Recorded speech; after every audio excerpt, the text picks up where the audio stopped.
दोस्तों नमस्कार, आपके साथ मैं हूं श्री श्वेताब। चुनावी चर्चा के इस अंक में आज बात बिहार की और बिहार की सियासत में एनडीए के भीतर नीतीश को लेकर जिस तरह सियासत हो रही है उससे लेकर एक फिल्मी गाना बहुत सूट करता है। थोड़ा सा प्यार हुआ है, थोड़ा है बाकी। जी हाँ, ये गाना जिस तरह की कश्मकश एनडीए के भीतर नीतीश के सीएम पद की उम्मीदवारी को सार्वजनिक तौर पर सामने रखने की है, उसे लेकर ये बयां कर रहा है। क्योंकि जिस तरह गृहमंत्री अमित शाह ने बिहार में चुनावी कैंपेन को शुरू करने से पहले एक टेलीविजन कार्यक्रम में ये कहा कि बिहार के मुख्यमंत्री का चुनाव बिहार के जीते हुए विधायक ही करेंगे। इससे लेकर जनता के मन में साफ साफ संदेश गया कि नीतीश को लेकर बीजेपी के मन में संशय है और इस बार 20 सालों के बाद बीजेपी इस बार अपना मुख्यमंत्री बिहार के अंदर चुनाव जीतने की स्थिति में बनाना चाहती है।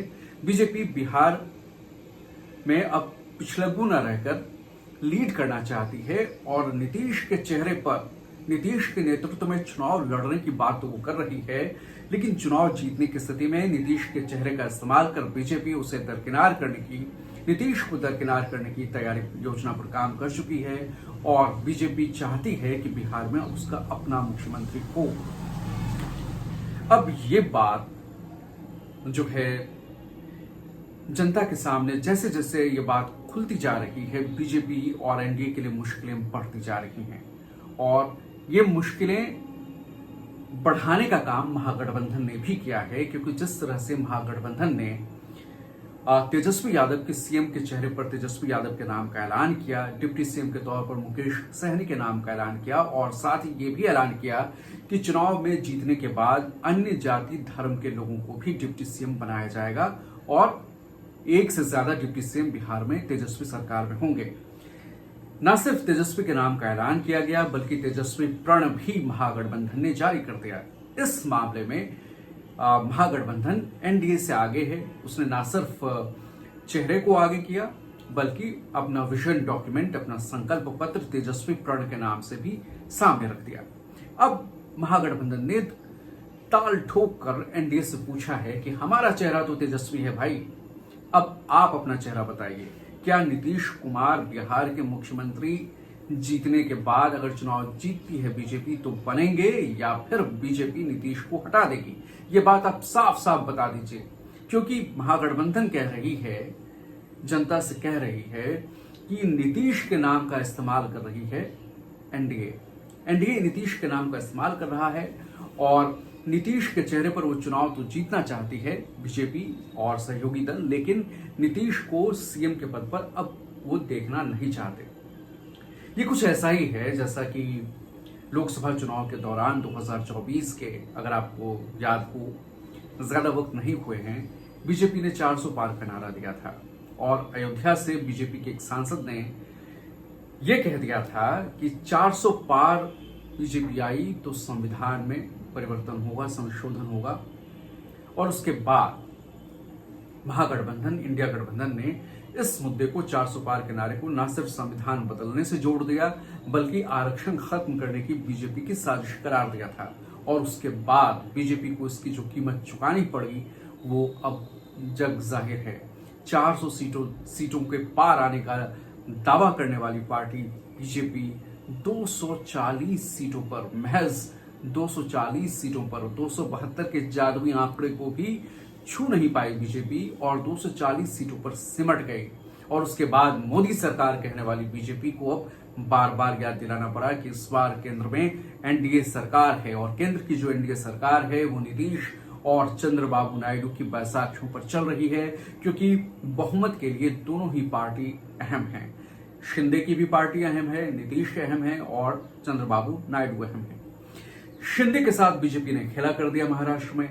शिंदे चुनाव में जब गए, बीजेपी गई तो शिंदे वहां मुख्यमंत्री थे, लेकिन जब चुनाव जीता गया तो बीजेपी ने अपना मुख्यमंत्री वहां गद्दी पर बिठाया। देवेंद्र फडणवीस मुख्यमंत्री हुए और चुनाव पूर्व सीएम रहने वाले शिंदे डिप्टी सीएम बन गए, यानी शिंदे का डिमोशन हो गया। तो अब जिस तरह से बीजेपी ने अपने आप को स्थापित करने के लिए, अपने जनाधार बढ़ाने के लिए, अपनी सत्ता स्थापित करने के लिए फैसले लिए हैं, उससे सहयोगी दलों में एक शंका का माहौल है। और जिस तरह अमित शाह का ये बयान आया था, उसके बाद ये माहौल गहराया। महागठबंधन ने सिर लपका और दो टूक पूछा कि आप पहले ये बताइए कि चुनाव के बाद मुख्यमंत्री कौन होगा। अब देखिए, स्थिति मामला बिगड़ता जा रहा था, तो धीरे धीरे एनडीए के नेताओं ने मामला को अपने हाथ में लिया। सबसे पहले चिराग पासवान ने कहा कि नीतीश ही हमारे मुख्यमंत्री होंगे चुनाव के बाद। उपेंद्र कुशवाहा ने कहा कि नीतीश ही हमारे मुख्यमंत्री होंगे। फिर हम के नेता मांझी ने कहा कि नीतीश ही मुख्यमंत्री होंगे। उसके अलावा राजीव प्रताप रूडी ने कहा कि नीतीश ही मुख्यमंत्री होंगे और ये नारा उन्होंने जमकर लगाया। और अब तो अमित शाह ने थोड़ा घुमा के, लेकिन उससे एक कदम करीब जाते हुए ये कह दिया कि बिहार में सीएम पद पर कोई वैकेंसी नहीं है। समस्तीपुर के रोसड़ा में, जो रोसड़ा विधानसभा क्षेत्र है, वहां कल अमित शाह पहुंचे थे और उन्होंने साफ कहा कि केंद्र में पीएम पद पर कोई वैकेंसी नहीं है और बिहार में सीएम पद के लिए वैकेंसी नहीं है।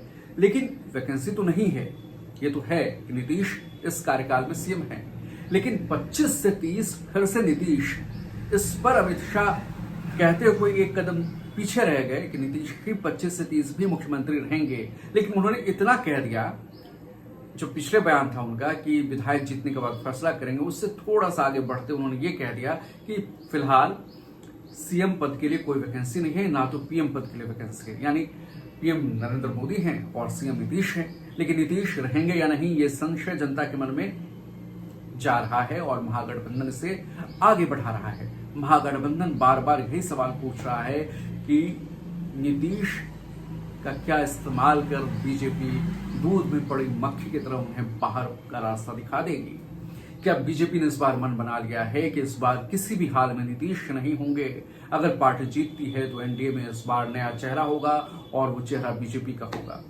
लेकिन जेडीयू के नेता भले ही कैमरे पर ये कह रहे हों कि आप पूरे बयान के संदर्भ को आप समझिए।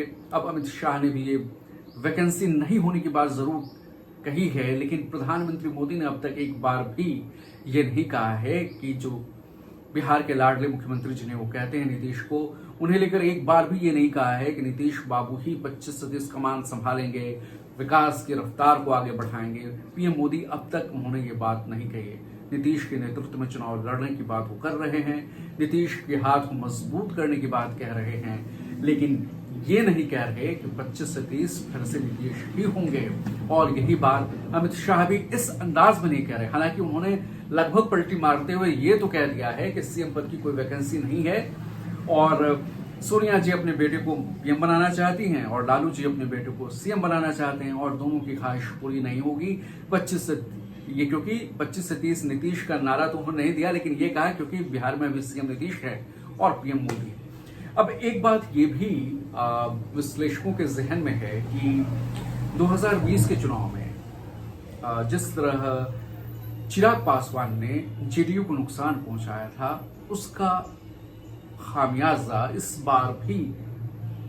बार जेडीयू के कार्यकर्ता चिराग से ले सकते हैं, ऐसी आशंका जताई जा रही है। क्योंकि कहा जा रहा है कि जहां जहां बीजेपी के उम्मीदवार हैं, जहां जहां चिराग उम्मीदवार है, जहां जेडीयू के उम्मीदवार नहीं हैं, वहां पर जेडीयू के कार्यकर्ता उतने वो सिग्नल दे रहे हैं कि वो नाराज हैं, वो समर्थन के मूड में नहीं है और खासकर चिराग के जो प्रत्याशी है उन्हें लेकर उनकी नाराजगी दिखाई दे रही है। मतलब ये हो सकता है कि चिराग पासवान को भले ही टिकट बंटवारे में उन्हें 29 सीटें हासिल करनी हो लोकसभा चुनाव में अच्छे स्ट्राइक रेट का हवाला देकर, लेकिन बहुत मुमकिन है कि जेडीयू के कार्यकर्ता उस बदले को लें जो चिराग ने 2020 में मोदी का हनुमान बनकर नीतीश को गद्दी से हटाने के लिए कैंपेन किया था। एनडीए से बाहर होकर वो लड़े थे और बताया जा रहा था कि वो स्ट्रैटेजी थी नीतीश को कमजोर करने की,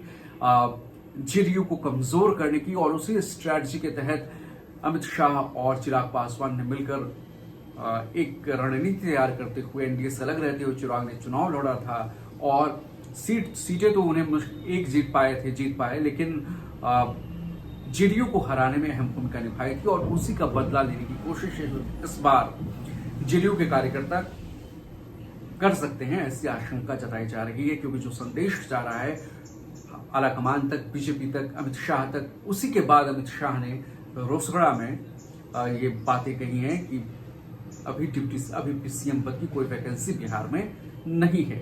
लेकिन पीएम मोदी आज बिहार आए, आज उन्होंने करप्शन और कुशासन की बात की, लेकिन आज भी अब तक एक रैली हो चुकी है, आज भी उन्होंने नीतीश के नाम को लेकर कुछ नहीं कहा है, उस पर खुलकर नहीं कहा है।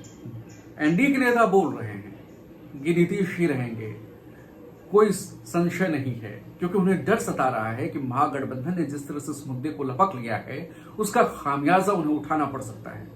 इसलिए चिराग पासवान ने छठ पूजा में खरना के दिन नीतीश को अपने घर बुलाया, उन्हें प्रसाद खाने के लिए आमंत्रित किया, उनके साथ दिखे, संदेश दिया कि जीतने के बाद उनके विधायक नीतीश को समर्थन ही करेंगे, नीतीश ही सीएम बनेंगे, सारी बातें कही गई। इसलिए क्योंकि उन्हें डर सता रहा है, कहीं ना कहीं ये डर है कि जेडीयू के कार्यकर्ता नाराज हैं, वो फूले नहीं हैं और ये वक्त है बदला का, सियासी बदला लेने का। और चिराग को इस बात की आशंका है, बीजेपी के आलाकमान को भी ये चिंता सता रही है और इसलिए अब ये नीतीश को मनाने की कोशिश हो रही है और ये बयानबाजी सार्वजनिक तौर पर दिया जा रहा है।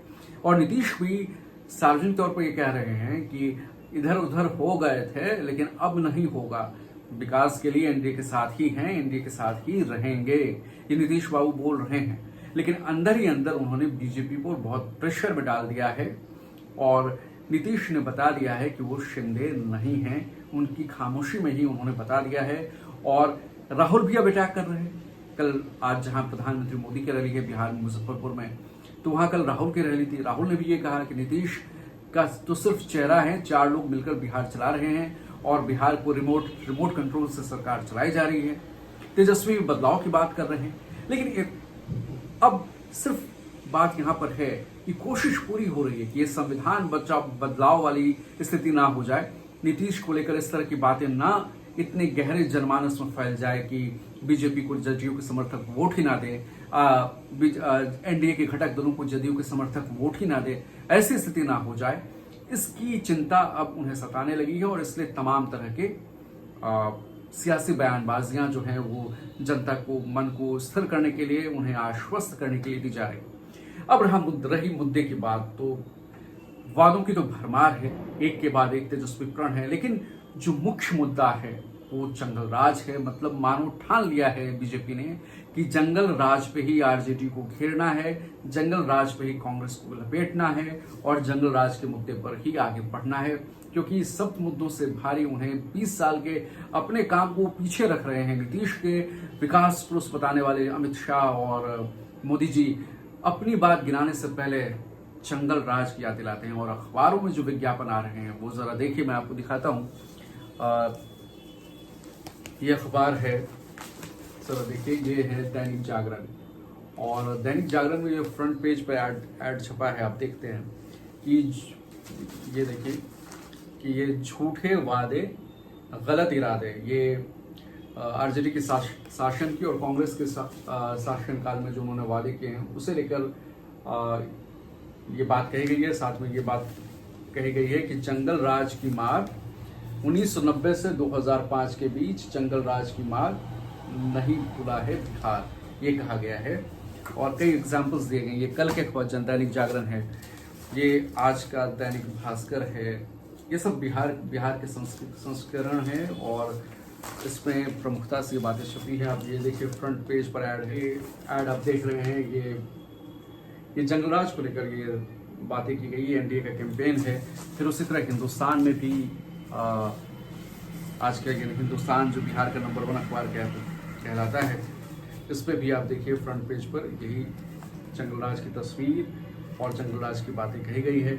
और जिसमें जो डेटा दिए गए हैं उसमें यह है कि जंगलराज की जब मार थी तो महिलाएं लाचार थी, आर्थिक विकास दर 3% था, बिजली की 3% थी, बिजली की उपलब्धता 22%, प्रति व्यक्ति आय 7,914 रुपये, ग्रामीण इलाकों में सड़कें 384 kilometre, engineering college 2, medical college 6।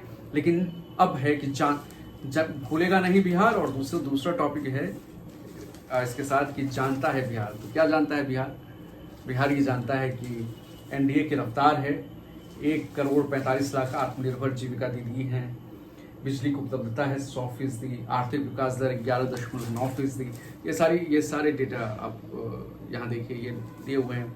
और प्रति व्यक्ति आय 66,828 है। ग्रामीण इलाकों में जो सड़कें हैं वो 1,70,000 किलोमीटर हैं। 38 इंजीनियरिंग कॉलेज हैं, 12 मेडिकल कॉलेज संचालित हैं और 21 निर्माणाधीन हैं। कुल मिलाकर जो मुद्दा है, जो कैंपेन है, वो जंगल राज बनाम विकास है। और एनडीए के नेता बार बार इस बात पर जोर दे रहे हैं कि जंगल राज चाहिए या बिहार के विकास की जो रफ्तार है वो चाहिए।